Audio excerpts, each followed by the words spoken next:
नमस्कार किसान भाइयों, मैं सूर्यदेवल फिर से हाजिर हूँ आपके अपने चैनल एग्रीकल्चर गुरुजी में। किसान भाइयों, आज हम बात करेंगे गन्ने की फसल में।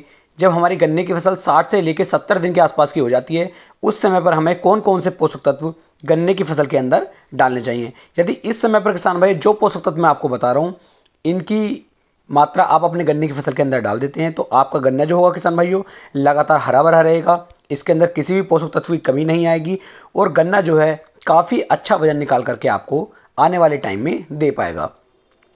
किसान भाइयों, सभी किसान भाई यूरिया की मात्रा ज़्यादा अपने गन्ने की फसल के अंदर डालते हैं, लेकिन इसके साथ साथ कई ऐसे पोषक तत्व हैं जिनका उपयोग भी हमारे गन्ने की फसल के अंदर बहुत ज़्यादा ज़रूरी है। तो उनकी क्वांटिटी आपको 60 से 70 दिन की अवस्था पर कितनी कितनी मात्रा में डालनी चाहिए और इसके साथ हमें और क्या क्या इंसेक्टिसाइड या फिर ग्रोथ प्रमोटर मिलाने चाहिए। बहुत ही अच्छी वीडियो ये होने वाली है। इस वीडियो को किसान भाई पूरा ज़रूर देखें, तभी आप एक सही और अच्छी जानकारी ले पाएंगे। यदि अभी तक आपने मेरे चैनल को सब्सक्राइब नहीं किया है तो आप मेरे चैनल को सब्सक्राइब कर लीजिए, जिससे कि आने वाली वीडियो की नोटिफिकेशन आपको जल्द से जल्द मिल सके।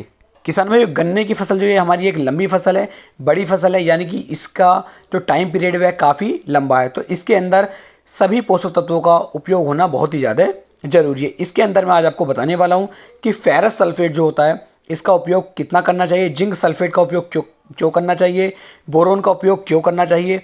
इन सभी के बारे में मैं इसमें आज आपको बताने वाला हूँ कि किस किस की कितनी कितनी मात्रा में किस किस समय पर लगानी है, जिससे कि जो गन्ने का उत्पादन है, गन्ने की जो टिलरिंग है, गन्ने का जो वजन है वह किस तरीके से बढ़ पाएगा। किसान भाइयों की एक मामूली सी समस्या रहती है कि गन्ने की लंबाई तो बढ़ जाती है, लेकिन गन्ने के अंदर जो वजन है वह उतना नहीं निकल पाता जितना किसान भाइयों को चाहिए। यानी कि लंबाई के साथ साथ यदि हमारे गन्ने की मोटाई भी बढ़ जाए, गन्ने का वजन भी बढ़ जाए, तो किसान भाइयों को ज़्यादा अच्छा उत्पादन फिर गन्ने की फसल से मिल सकता है। तो इस वीडियो में इन्हीं चीज़ों के बारे में आज बात की जाएगी। तो किसान भाई, सबसे पहले मैं आपको बताऊंगा फेरस सल्फेट के बारे में कि फेरस सल्फेट का क्या काम होता है और ये हमारे गन्ने की फसल के अंदर किस तरीके से क्या कार्य करता है। किसान भाइयों, लगभग इस समय पर 60 से लेकर 70 दिन की अवस्था पर और हमारा जो पेड़ी गन्ना है उसके अंदर भी आप इस समय पर देख पा रहे होंगे जो हमारा जो गन्ना है, गन्ने की पत्तियां हैं वह हल्की हल्की सी पीली सी सफ़ेद सी पड़नी शुरू हो गई हैं। तो हमारे किसान भाइयों इस पौधे के अंदर इस समय पर फेरस सल्फेट की कमी आ जाती है और फेरस सल्फेट की कमी के कारण हमारा जो पत्ता है वह हल्का हल्का सा पीला, हल्का हल्का सा सफ़ेद पड़ना शुरू हो जाता है। तो इस समय पर किसान भाइयों आपको 8 से लेकर 10 किलोग्राम फेरस सल्फेट का उपयोग अपना गन्ने की फसल के अंदर कर लेना चाहिए, चाहे वो आपका पौधा गन्ना हो और चाहे वो आपका पेड़ी गन्ना हो। यदि आपको इस तरह की कोई दिक्कत दिखाई दे रही है कि आपका जो गन्ना है हल्का सा पीला और हल्का से सफ़ेद सफ़ेद उसकी पत्तियां पड़ रही हैं, तो आप इसका उपयोग जरूर करना चाहिए।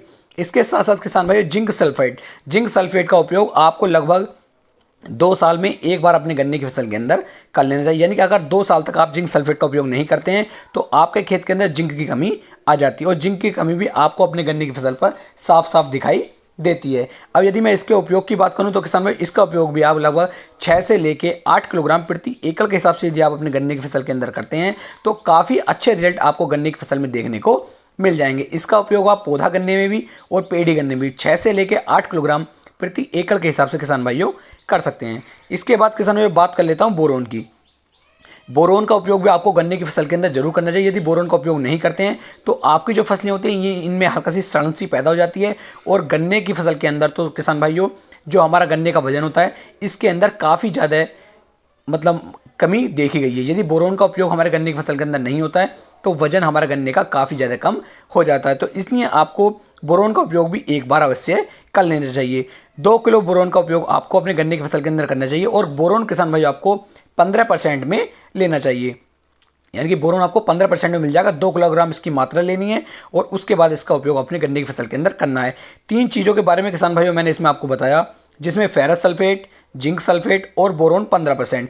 इन तीनों की मात्रा किसान भाइयों मैंने आपको बता दी। इन तीनों खादों को आपको आपस में लेकर के मिक्स कर लेना है और इसका उपयोग आपको किसान भाइयों यूरिया में मिक्स ना करके जो आपकी गोबर की सड़ी हुई कंपोस्ट खाद होती है आप उसे ले सकते हैं, या फिर आप जैविक खाद जो हमारा होता है जैविक खाद को आप ले सकते हैं। और लगभग जैविक खाद यदि आप लेते हैं तो 70 से लेकर 75 किलोग्राम जैविक खाद के अंदर इन तीनों खादों को मिक्स करें और अपने गन्ने की फसल के अंदर इसे डाल दीजिए। और यदि मैं बात करूं गोबर की खाद की तो गोबर की खाद भी लगभग आपको 1 कुंटल के आसपास ले लेनी चाहिए और उसके अंदर इन तीनों को आपस में अच्छे से मिक्स करके अपने गन्ने की फसल के अंदर किसान भाइयों आपको डलवा देना चाहिए। यदि आप इस तरीके से चलते हैं तो आपके गन्ने की फसल के अंदर सभी पोषक तत्वों की कमी जो थी वो पूरी हो जाएगी और आपका गन्ना पहले से ज़्यादा अच्छा, चमकीला और ज़्यादा टिल्डिंग कर पाएगा। यदि अभी तक आपने किसी अच्छे इंसेक्टिसाइड का उपयोग नहीं किया है तो आप इसके अंदर कोई एक अच्छा इंसेक्टिसाइड का उपयोग भी कर सकते हैं।